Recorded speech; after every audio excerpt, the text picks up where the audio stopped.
किस तरीके से स्मार्ट वे में हार्डवर्क और स्मार्ट थिंकिंग को मिला के ऐसी तैयारी की जाए जहाँ पे आपका रिसोर्सेज भी कम यूज हो और आपकी प्रोडक्टिविटी भी बढ़ जाए। मैं कोचिंग से ज़्यादा बोलूँगा कि आपकी लाइफ में गाइडेंस होना बहुत ज़रूरी है कि आप चीज़ को किस तरीके से करें। मटेरियल तो मैम ऑनलाइन बहुत अवेलेबल है।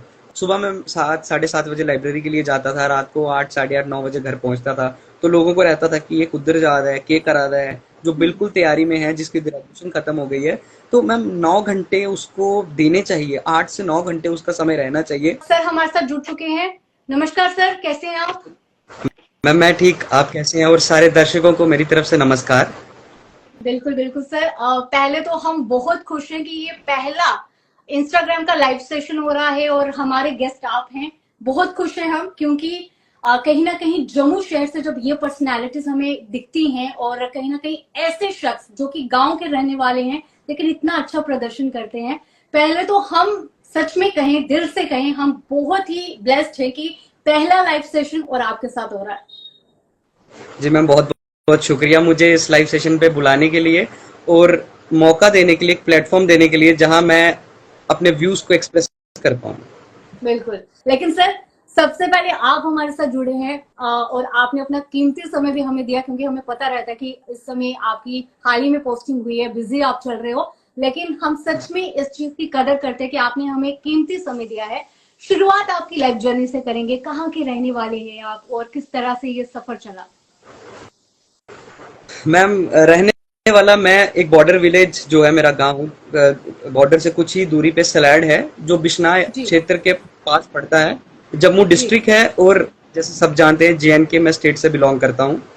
जी अगर मैं जर्नी की बात करूं तो जर्नी यूजुअली दिक्कतों से बताई जाती है।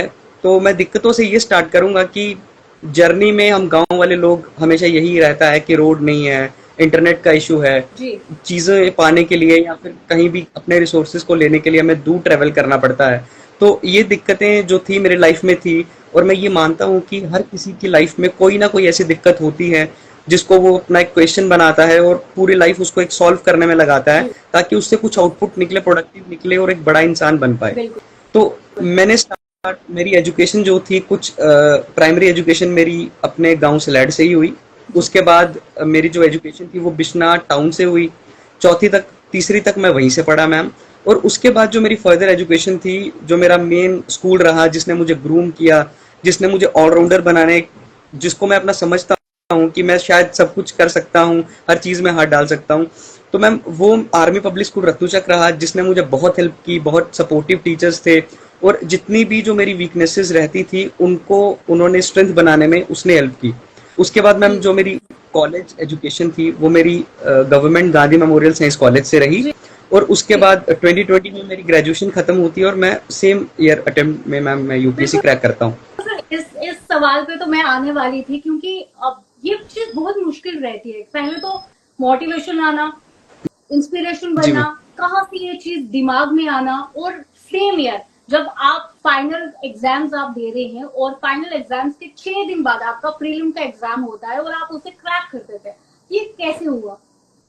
मैम ये एक्चुअली वो चीज जैसे होता है ना कि बना दी जाती है, कोई फैक्ट को प्रेजेंट किया जाता है और वो फैक्ट इस तरीके से मैनिपुलेट होके आता है कि आप 6 दिन की तैयारी में यूपीएससी क्रैक किया।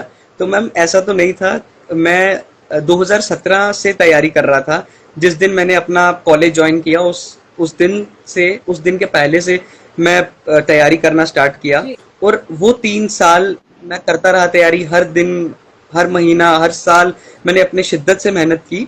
और वो जो मेहनत थी वो मैम इतनी रही कि वो 6 दिन का जो समय था मेरे एग्जाम्स और यूपीएससी के प्रीलिम्स के बीच का, वो 6 दिन का समय मुझे बहुत ज्यादा लगा, मेरे लिए बहुत कम नहीं था।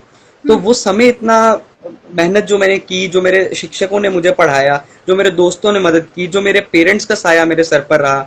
मेरी सिस्टर है मैम, वो भी आईआरएस हैं, प्रयाति शर्मा, वो भी बिश्नाह से हैं। जी मेरे मामू जी की बेटी हैं। उनकी गाइडेंस, उनका मॉरल सपोर्ट मेरे साथ रहा। और मैम इस वजह से वो 6 दिन का समय जो था वो एक्चुअली मेरे लिए रिवीजन का समय था और वो मैं उसको अच्छे से यूटिलाइज करके एग्जाम को क्रैक कर पाया।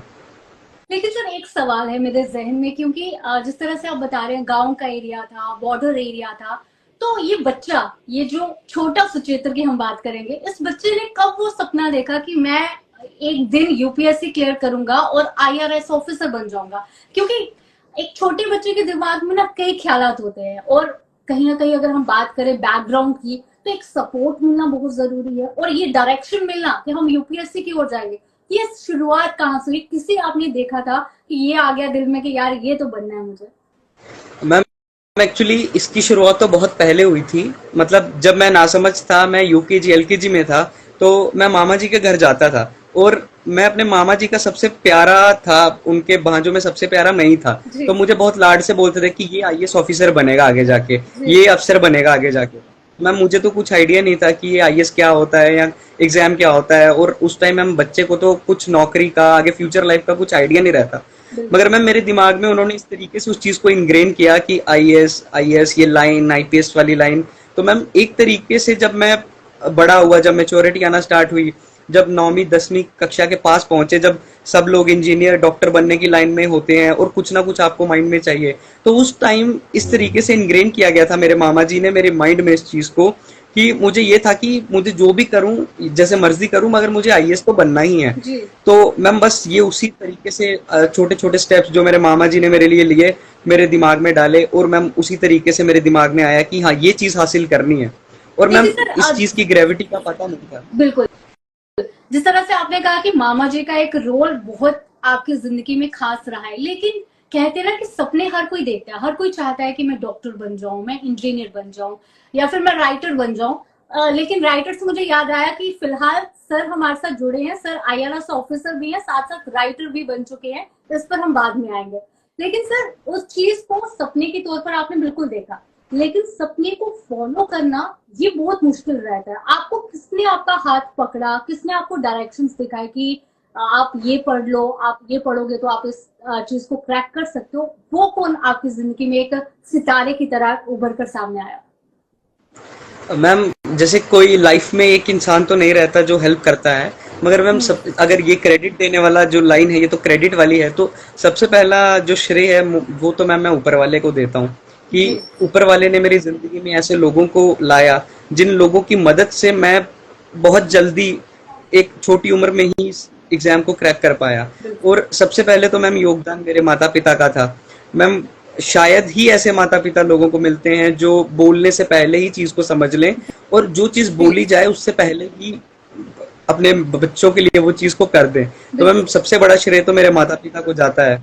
और मैम मुझे ये चीज याद है कि कभी भी मेरे पेरेंट्स ने मुझे ये फील नहीं कराया कि तू गांव से आता है, तेरे पास रिसोर्सेज कम है, या फिर तू किसी चीज में लैग करता है तो तू नहीं कर पाया। हमेशा मुझे अभी भी याद है कि मैं अपने पिताजी के साथ खेत में था, तो उन्होंने मुझे ये चीज बोली थी कि बेटा एक बात याद रखना, कि एक शेर बोला गया है, जो शेर इस प्रकार है कि खुदी को कर बुलंद इतना, खुदी को कर बुलंद इतना कि हर तकदीर से पहले खुदा बंदे से पूछे कि बोल तेरी रजा क्या है। कि अपने आप को इतना बड़ा बना लो, इतनी मेहनत कर लो कि ऊपर वाला स्वयं तुम्हारे पास आके पूछे कि बच्चे तुम्हें क्या चाहिए। तो मैम बस यही चीज से, इसी तरीके से मेरे पेरेंट्स ने मुझे ग्रूम किया। मैम मेरी सिस्टर जो है, जो आईआरएस है, प्रयाति, मेरे मामा जी की बेटी हैं, उन्होंने बहुत हेल्प की। मेरे मामा जी के बेटे, मेरी जो बुआ है, मेरे उनके बच्चे जो हैं, मैम हर प्रकार के इंसान ने मेरी मदद की। और मैं ये नहीं कहूंगा कि कुछ ने मेरी मदद नहीं की या कोई रोड़ा बना। जिससे मदद मांगी मैम, जब मांगी ऊपर वाले ने ऐसे लोगों को लाया कि सबने मदद की। मेरे बुआ की फैमिली, मेरे मामा जी की फैमिली, मेरी अपनी फैमिली, मेरे सारे दोस्त, सबने मैम बहुत हेल्प की मेरी। अच्छा सर, एक सवाल है यहाँ पे मेरा। फिलहाल अगर मैं खुद की बात करूं, हमारे इर्द गिर्द बहुत से ऐसे लोग होते हैं, लेकिन ऑफिसर रैंक तक पहुंचना, यूपीएससी को क्लियर करना, कुछ लोग किस्मत की बात कहते हैं। आप क्या समझते हैं, किस्मत है या हार्डवर्क है? मैम हार्ड वर्क तो है ही है, मगर किस्मत का उससे भी बहुत ज्यादा रोल है। इवन कि आप कर भी लेंगे, अपनी मेहनत से सब कुछ पा लेंगे, एंड तक पहुंच जाएंगे प्रिपरेशन के पीक लेवल तक, मगर जब तक ऊपर वाले का हाथ आपके सर पे नहीं होगा, आपके कर्म उस प्रकार के नहीं होंगे कि जो आपको उस चीज तक पहुंचाए, तो मैम कुछ भी करना पॉसिबल नहीं है। और मैं ये मानता हूँ कि जो किस्मत और हार्डवर्क साथ में चलेगी तो हो पाएगा। जी मैम इवन कि मैं किस्मत का रोल काफी हद तक ज्यादा मानता हूँ। तब किस्मत का मैम रोल आ जाता है जब हम हार्डवर्क एक थ्रेशोल्ड लेवल का कर लेते हैं, जिसके बाद सब बराबर रहता है। और किस्मत तो मैम हमारे अच्छे कर्मों से बनती है। अगर हम बिल्कुल अपनी प्रिपरेशन के दौरान अपने दोस्तों की मदद कर रहे हैं, कोई मदद मांगने आ रहा है हम उसकी मदद कर रहे हैं, अच्छे से व्यवहार कर रहे हैं, माता पिता को अच्छे से ट्रीट कर रहे हैं, तो मैम ये सब चीजें भी किस्मत बनाने में काफी रोल प्ले करती हैं। अच्छा। गांव गांव का एरिया और गांव के एरिया की अगर बात करें, मैं खुद गांव से हूँ। मेंटालिटी लोगों की थोड़ी अजीब सी होती है। लोग सोचते हैं हाँ जी देखो बंद कमरे में बैठा हुआ है, घर का काम कर ले तो ज्यादा बेटर रहेगा, खेतों का काम कर ले तो ज्यादा बेटर रहेगा। और जब वहां से बंद कमरे से एक शख्स बाहर निकलता है और एक अच्छे रैंक पर पहुंच जाता है, फिर उसके बाद आपको क्या लगता है कि रिएक्शन लोगों का पॉजिटिव आपकी तरफ आया या फिर लोगों ने क्रिटिसाइज ज्यादा किया? कैसा रहा आपका एक्सपीरियंस? मैम आजकल तो जैसे गांव ग्लोबलाइजेशन एक टर्म है कि हर लोग हर चीज से जुड़ रहे हैं। जब से सोशल मीडिया का बूम रहा है, तब से मैम काफी लोग अवेयर हो चुके हैं कि पढ़ाई में क्या है और ना पढ़ने में कैसा अंतर है, अंदर बैठ के पढ़ना या फिर बाहर काम करना। तो ये अवेयरनेस आज की जनरेशन में, जो हमसे पहले जनरेशन है, वो भी अवेयर हो रही है। मगर मैम वैसा तो रहता है कि अगर मैं बाहर जा रहा हूँ लाइब्रेरी में, सुबह में 7 साढ़े 7 बजे लाइब्रेरी के लिए जाता था, रात को 8 साढ़े 8 9 बजे घर पहुंचता था। तो लोगों को रहता था कि ये कुद्धर जा रहा है, के करा रहा है, ये नहीं करा था। मगर मैम वैसे लोग बहुत कम थे मेरी लाइफ में। पॉजिटिव इन्फ्लुएंस बहुत ज्यादा रहा। मोहल्ले वाले थे मैम, आप जैसे आप भी मैम जानते हैं कि गर्मियों में बहुत दिक्कत रहती है पढ़ने की। लाइट हो जाती है, लाइट नहीं आती, 3 4 महीने बहुत ज्यादा दिक्कत सहनी पड़ती है। तो मैम आसपास के लोग थे, वो मदद करने के लिए आ जाते थे। ट्रांसफार्मर की कुंडी लगानी है तो मैम वो लगा देते थे रात को, उनको पता है कि साथ वाला बच्चा पढ़ रहा है। क्या तो बात है। मैम अच्छा रहा मैम। सपोर्ट मुझे अच्छा, गांव वाली आपकी साइड से भी बहुत अच्छा आपकी मिला। जिंदगी ने हर किसी शख्स ने एक अच्छा रोल आपके लिए प्ले किया है। हाँ मैम, और मैम एक चीज ये भी है मेरी कि मैं हर चीज को पॉजिटिव वे में लेता हूँ। अगर मुझे सेटबैक भी लगेगा तो मैं मानता हूँ कि वो एक रीजन से होगा। अगर मैं फेल होता हूँ तो वो भी एक रीजन से होगा। और अगर सक्सेस है तो मैम वो शायद जनता की मदद के लिए है या फिर अपने लोगों की मदद के लिए है। तो मेरा नजरिया हमेशा पॉजिटिव ही रहा है चीजों को लेके, चाहे वो चीज नेगेटिव हो या ना हो। तो शायद इस चीज ने भी एक मदद की है मेरी लाइफ में। बिल्कुल। और कहीं ना कहीं मोटिवेशन होना, पॉजिटिविटी होना, मुझे लगता है कि इन सबको मिलकर ही एक एग्जाम को आप क्लियर कर सकते हो। और पेशेंस होना बहुत जरूरी है। अच्छा सर, अगले सवाल पे आते हैं। और सवाल मेरा ये है कि आपने जिस तरह से कहा गांव के रहने वाले थे, लाइब्रेरी जाते थे, सुबह से शाम का समय वहीं पे व्यतीत करते थे। और जीजीएम साइंस कॉलेज की बात करें, वहां पे एग्जाम्स दिए, 6 दिन के बाद प्रीलिम्स आ जाता है। आपने पढ़ाई, अगर यूं कहें कि कोचिंग ली, किसी ने आपको गाइड किया, स्टार्टिंग जो आपकी रही पढ़ाई की, क्या आपने कहीं से कोचिंग ली थी? कौन सा वो सेंटर था? जी मैम, मेरी कोचिंग जो रही थी वो जम्मू से ही रही थी। SR college of competition institute है गांधीनगर में। तो मैम मैंने फाउंडेशन कोर्स ज्वाइन किया था वहाँ पे 3 साल का। तो कंसिस्टेंटली मैं वहाँ पे पढ़ा, काफ़ी अच्छे टीचर्स मिले वहाँ पे, काफ़ी अच्छे से कंसेप्चुअल क्लैरिटी वो देते थे और काफ़ी हेल्प की उन्होंने एंड तक। तो मेरी जी कोचिंग वहीं से रही, मेरा फाउंडेशन उन्होंने बनाया मैम। सर, बहुत से ऐसे व्यूअर्स हैं जो हमारे साथ जुड़े हैं। क्या अगर आपको एग्जाम क्लियर करना है तो कोचिंग लेना जरूरी है, या बिना कोचिंग के अगर आप लाइब्रेरी में या फिर एक रूम में बैठकर एक अच्छे से आप पढ़ रहे हैं तो उतने में हो जाएगा? मैम मैं कोचिंग से ज़्यादा बोलूँगा कि आपकी लाइफ में गाइडेंस होना बहुत ज़रूरी है कि आप चीज़ को किस तरीके से करें। मटेरियल तो मैम ऑनलाइन बहुत अवेलेबल है, कोचिंग का जी मटेरियल भी आपको हर जगह मिल जाएगा, क्योंकि इंटरनेट बूम की वजह से ये सब पॉसिबल है। मगर आज के ज़माने में मैम जहाँ मटेरियल बहुत ज़्यादा है, उसको सॉर्ट करना बहुत इसेंशियल है और बहुत मुश्किल है। तो अगर एक गाइडेंस किसी के पास है और वो एक मेंटर उसको अच्छे से गाइड कर रहा है, तो मैम मुझे लगता है कि शायद कोचिंग की जरूरत ना पड़े। और मेरे साथ ऐसे बैचमेट्स हैं मेरे, जो मेरे साथ ट्रेनिंग की, जो मेरे साथ पोस्टेड हैं, जिन्होंने कोचिंग नहीं ली और बिना कोचिंग के मैम उन्होंने एग्जाम को क्लियर किया। ओके। अच्छा सर, टाइमिंग पे आते हैं। एक यूपीएससी का एग्जाम क्लियर करने के लिए या फिर स्टेट के एग्जाम्स की बात करें, कितना टाइम आपको पढ़ाई में देना पड़ेगा? मैम ये भी एक सब्जेक्टिव काफ़ी क्वेश्चन है कि आप किस इंसान से ये क्वेश्चन को पूछ रहे हैं। तो मैम जैसे मेरा ये रहता था कि मैं चीज़ों को बहुत जल्दी ग्रैस्प कर लेता था और मेरी पढ़ने की स्पीड काफ़ी थी। तो मुझे बहुत जल्दी मैं चीज़ों को करके ख़त्म कर लेता था। मगर एक एवरेज जो है मैम टाइम रहना चाहिए मेरे हिसाब से, जो फुल फ्लेज्ड इंसान तैयारी में है, जो बिल्कुल तैयारी में है, जिसकी ग्रेजुएशन खत्म हो गई है, तो मैम 9 घंटे उसको देने चाहिए, 8 से 9 घंटे उसका समय रहना चाहिए एक हफ्ते में हर दिन, और एक दिन ऐसा जहां वो ब्रेक ले, अच्छे से रेस्ट करे, ताकि अपने माइंड को वो वापस उस स्टेट में ला सके कि वो अगले 6 दिन अच्छे से दोबारा से पढ़ सके। जी। अच्छा, साथ साथ आपने कहा कि आप एक कंसिस्टेंसी के साथ आप पढ़ रहे हैं, और इसमें एक चीज मैं बात करूंगी, क्योंकि पढ़ हर कोई लेता है। आप पढ़ रहे हो, आप किताब को खोल रहे हो, पढ़ने पलट रहे हो, लेकिन उसके अलावा क्या चीज जरूरी है जो आपको उस पढ़ाई में आपकी मदद करेगी और एग्जाम को क्रैक करने में भी आपकी हेल्प करेगी, वो क्या चीज रहेगी? मैम उसी की जो चीज़ है जो आप पूछा, वो मैम एक स्ट्रैटेजी रहती है, और उसी पे मैंने एक किताब लिखी है, जो मेरी पहली किताब है, जी। और वो किताब डेडिकेटेड है कि किस तरीके से इस एग्ज़ाम के स्पेसिफिकली मेंस को अप्रोच किया जाए। तो उस किताब में मैम काफ़ी चीज़ें जो मैंने पर्सनली फॉलो की, जो मैंने खुद फॉलो करने के बाद अपने दोस्तों को बताई, और मेरे दोस्तों ने उस स्ट्रैटेजी को फॉलो करके स्टेट पीसीएस और यूपीएससी के एग्जाम को क्लियर किया। तो मैम वो चीज़ मैंने उस किताब में लिखी है, वो शायद तो नहीं मैम, मतलब पक्का मुझे भरोसा है कि वो एस्पिरेंट्स को हेल्प करेगी। जी। अच्छा सर, किताब की आपने बात कर ली, अब मैं चाहूंगी आप किताब का नाम भी बताएं, और हमारे जो व्यूअर्स हैं उन्हें भी पता चले कौन सी किताब है और उसमें क्या देखने को मिलेगा। पूरी किताब में क्या है वो आप जरूर नहीं बताएं, क्योंकि अगर सारी बात यही पता चल गई तो कोई पढ़ेगा तो नहीं। आप हाइलाइट्स बताएं ताकि लोगों को उसके बारे में जानकारी मिले और लोग किताब खोल के देखें उसमें है क्या। मैम किताब का नाम है इनसाइडर्स गाइड जी। Smart cut for CSE mains. तो यूजुअली मैं इसको एड्रेस करूंगा स्मार्ट कट्स, कि किस तरीके से स्मार्ट वे में हार्डवर्क और स्मार्ट थिंकिंग को मिला के ऐसी तैयारी की जाए जहाँ पे आपका रिसोर्सेज भी कम यूज हो और आपकी प्रोडक्टिविटी भी बढ़ जाए। और मैम ये जो स्ट्रैटेजी है जो मैंने इस किताब में लिखी है, ये ओपन टू ऑल है, जो मुझे सुनते हैं या जो मेरे से इंटरेक्ट करते हैं, सेम स्ट्रैटेजी मैं सबको बताता हूँ।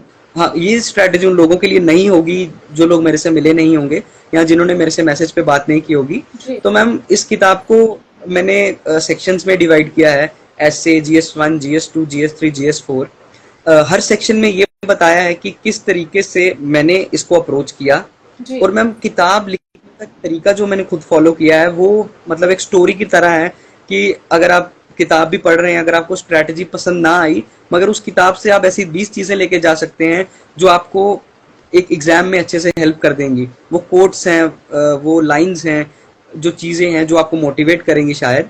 और मैम हर 5-6 सेक्शंस में ये डिवाइड है कि आप ऐसे कैसे प्रिपेयर करेंगे, GS1 को कैसे करेंगे, मैंने बुक लिस्ट क्या फॉलो की, उस बुक लिस्ट को कैसे यूज किया, यूज करने के बाद उसको रिवाइज कैसे किया, रिवाइज करने के बाद वो चीज़ें मुझे अच्छे से याद रहें, उसके बाद मैंने क्या किया, क्वेश्चंस किए, क्वेश्चन को रिवाइज करने के लिए क्या किया, कितनी टाइम मैंने रिवाइज किया, और ये स्ट्रैटेजी वर्क करेगी या नहीं करेगी, इसको भी आप देख सकते हैं। मतलब एक एक्टिविटी टाइप मैंने एक छोटा सा एक पन्ने पे एक छोटा सा कॉलम बनाया है जहाँ पे आप चेक कर सकते हैं ये स्ट्रैटेजी को मिला के इस साल के यूपीएससी के एग्जाम के मेन से या फिर जेकेपीएससी के मेंस से कि क्वेश्चंस वहां से आ रहे हैं या नहीं आ रहे हैं। तो ये एक शॉर्टकट है, मगर एक स्मार्ट वे में इसको मैंने बताया है कि कौन सा पेन यूज करें। ये मैम मैंने उसमें बताया है कि बहुत सारे पेन्स रहते हैं, मैंने क्या यूज किया, मेरे दोस्त क्या यूज करते हैं, प्लस अब मेडिटेशन की क्या रेलिवेंस है।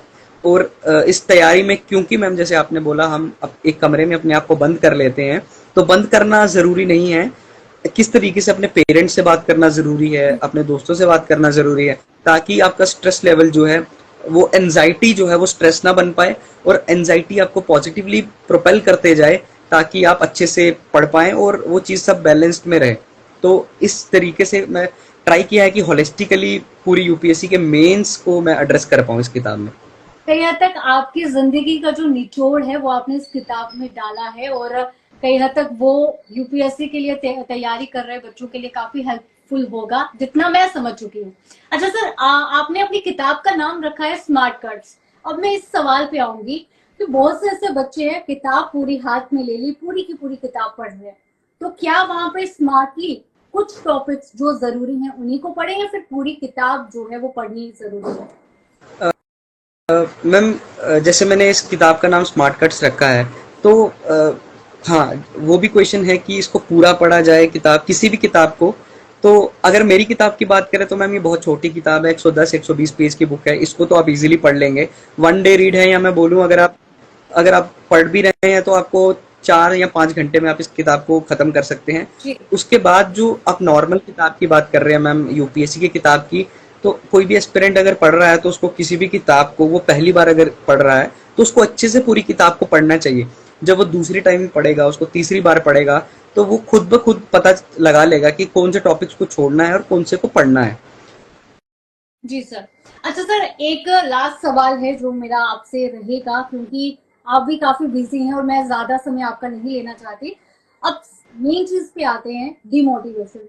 एक इंसान जो यूपीएससी का एग्जाम बार बार दे रहा है, प्रीलिम दिया, मेंस रह गया, फिर दोबारा उसी रेस में चलता नजर आ रहा है, वो इंसान कहीं ना कहीं टूट जाता है, डिप्रेशन का शिकार भी होता है, क्योंकि हमारी दुनिया में रिलेटिव हैं, हमारी दुनिया में फ्रेंड्स हैं, सवाल कई रहते हैं और सवाल ये रहता है कि अरे तुम्हारा नहीं हो पाया।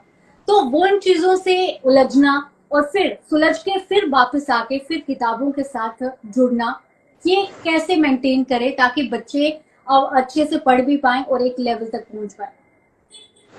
मैम इस चीज़ पे मैं ये बोलूँगा कि यूपीएससी में 1000 सीटें होती हैं और 10 लाख लोग एग्ज़ाम देता है, जी मगर मैम 10 लाख क्वालिफाई नहीं कर पाता। से सपोज कंडीशन करते हैं कि 60 से 70 हज़ार बच्चा ऐसा है जो डेडिकेटेडली प्रिपेयर कर रहा है, जी मगर उनमें से भी 1000 बच्चा ही है जो वो क्वालिफाई कर पाएगा। तो मैम जी पहले तो अगर आप फेल हो रहे हैं तो इंट्रोस्पेक्शन करना बहुत ज़रूरी है कि क्या रीज़न है कि आप फेल हुए, जी क्या कुछ कमी रही थी। पहले तो हम इसी पे मैम जाएंगे कि हमारे से क्या कमी रह गई कि हम नहीं कर पाए, और क्यों नहीं कर पा रहे, उसको मैम हम नेक्स्ट अटेम्प्ट में ट्राई करेंगे कि उसको इम्प्रूव कर पाए मैम। और कभी कभी ये भी होता है कि हम सब कुछ कर दे रहे हैं, मेरे दोस्त हैं काफ़ी जो सब कुछ कर रहे हैं, बेस्ट कर रहे हैं, टीचर्स भी बोल रहे हैं कि इससे ज़्यादा आप नहीं कर सकते, ये एट पीक लेवल है। मैम उस टाइम पे क्या करें? तो मैम मैं उस टाइम ये मानता हूँ कि हमें रिकॉग्नाइज करना चाहिए उस टाइम पे कि फेलियर मेरी अपनी कैपेबिलिटी की वजह से नहीं है, और जी ये फेलियर जो है शायद कहीं ना कहीं सब एफर्ट मार रहा हूँ तो किस्मत ने मुझे उस साइड से सपोर्ट नहीं किया। और मैम ये लाइन तभी बोलनी चाहिए जब हम हर चीज़ को ट्राई आउट कर लें, हर एफर्ट कर लें, अपने आप को पहले क्रिटिसाइज करें, अपने आप को इम्प्रूव करें, उसके बाद ये सब करें। और उसके बाद मैम यूपीएससी एक एंड गेम नहीं है, यूपीएससी ही सब कुछ नहीं है। यूपीएससी की पढ़ाई करने के बाद 10 ऐसी फील्ड्स हैं जिसमें हम जा सकते हैं, 10 बिल्कुल ऐसी चीज़ें हैं जो हम नहीं कर सकते हैं। यूपीएससी एक ऐसा एटीट्यूड हमारा बना देता है जिससे हम सीखने के प्रति बहुत इच्छुक हो जाते हैं, हम नई नई चीज़ें सीख सकते हैं, नहीं कर सकते हैं, और पढ़ा सकते हैं, टीचिंग कर सकते हैं, कोचिंग में जा सकते हैं, मेंटरशिप कर सकते हैं, अपनी किताब लिख सकते हैं, एक अच्छी सब्जेक्ट जो मिल जाए जो हम ऑप्शनल पढ़ रहे हैं उसको एज अ फ्यूचर परस्यू करके पीएचडी कर सकते हैं, अपॉर्चुनिटी मिले मैम फॉरेन जा सकते हैं। मैम बहुत सारी चीज़ें हैं जो यूपीएससी की तैयारी हमें देती है। तो हमें यूपीएससी की तैयारी को इनिशियली ठीक है हम उसको क्लियर करने के पर्सपेक्टिव से देख रहे हैं, वही हमारा पर्सपेक्टिव और गोल होना चाहिए, मगर लेटर ईयर्स में अगर हमें फेलियर मिल रहा है, सक्सेस नहीं हो पा रहा हर चीज़ ट्राई आउट करने के बाद, तो मैम हमारा गोल ओपन होना चाहिए दूसरी चीज़ों को लेके भी। बिल्कुल। अच्छा सर, बिल्कुल लास्ट में मैं चाहूंगी कि एक मैसेज आप दें हमारे जम्मू न्यूज मिशन के व्यूअर्स को, और खास तौर पर उन बच्चों को जो एग्जाम के लिए तैयारी कर रहे हैं, तो क्या रहेगा आपका मैसेज। मैम सबसे पहले तो यही रहेगा कि अपने पेरेंट्स से स्टार्ट करें, उनकी इज्जत करें, उनकी बात मानें, उनके साथ दिल से रहें, अपने ऊपर वाले को याद करें, भगवान को याद करें, अल्लाह को याद करें। हर चीज़ करने से पहले विश्वास रखें कि मैं कर सकता हूँ, अपने पे भरोसा रखें। अपने पे भरोसा रखना इस प्रिपरेशन का सबसे बड़ा चीज़ है। मुझे अभी भी याद है, काफ़ी लोग मुझे बोलते थे कि भाई शक्ल देख अपनी, तू कुत्थे करी जाना, तू ग्रां दा रोने आला, तू डोगरी बोलना, तेरे को नहीं होना है, तेरी शक्ल पैड़ी है। बहुत सारी चीज़ें हैं मैम जो इंसान को मिलती हैं, मगर अगर ये चीज़ें कोई बोल रहा है, अगर लोग आपके ऊपर पत्थर फेंक रहे हैं तो उस पत्थर को वापस उनके ऊपर मत फेंकिए, उस पत्थर को जोड़िए और उस पत्थर से अपना एक महल बना लीजिए और उसी महल में राजाओं की तरह रहिए। लोगों के क्रिटिसिज्म को इम्प्रूवमेंट की तरह देखिए और उसी को इम्प्रूव करिए, हार्डवर्क करिए, डेडिकेशन से हार्डवर्क करिए, और ऊपर वाला ज़रूर आपको सक्सेस दिलाएगा। सक्सेस ज़रूरी नहीं है आपका यूपीएससी की फील्ड में हो, सक्सेस होगा ज़रूर आपकी लाइफ में, कि आज नहीं होगा तो कल ज़रूर होगा, मगर सबसे प्री रिक्वेस्ट ये है कि आप हार्डवर्क करिए, आप हम्बल रहिए और आप सबकी मदद करिए। मेरे यही क्राइटेरिया हैं जो मैं आपके व्यूअर्स को मैम बोलना चाहूँगा। बिल्कुल सर, और इस इसी के साथ साथ आपका भी हम शुक्रिया अदा करेंगे, आपने अपना कीमती समय दिया, हमारे व्यूअर्स के साथ आप जुड़े और आपकी लाइफ जर्नी क्या रही और किस तरह से आपने उस लाइफ जर्नी को एक सही मोड़ दिया और आज आप इस प्लेटफॉर्म में हैं। आपने अपना कीमती समय दिया, तहे दिल से हम आपका शुक्रिया अदा करते हैं। थैंक यू मैम, मुझे ये प्लेटफॉर्म देने के लिए, ताकि मैं अपने व्यूज को एक्सप्रेस कर पाया। आपका भी मैम बहुत बहुत शुक्रिया। और थैंक यू लिसनर्स सो जो मच। हैं, जो सुन रहे हैं, मेरे बड़े भाई, मेरी बड़ी बहनें, मेरे दोस्त, मैं सबको धन्यवाद करता हूँ कि उन्होंने मुझे सुना और आपके प्लेटफॉर्म से वो जुड़े। मैं thank you so much sir.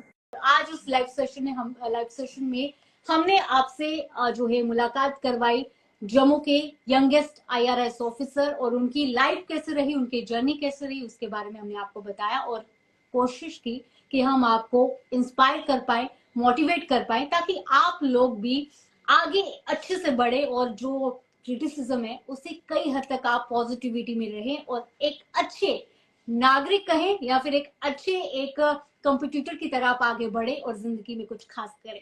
तो फिलहाल अभी के लिए इतना ही, मुझे दीजिए इजाजत।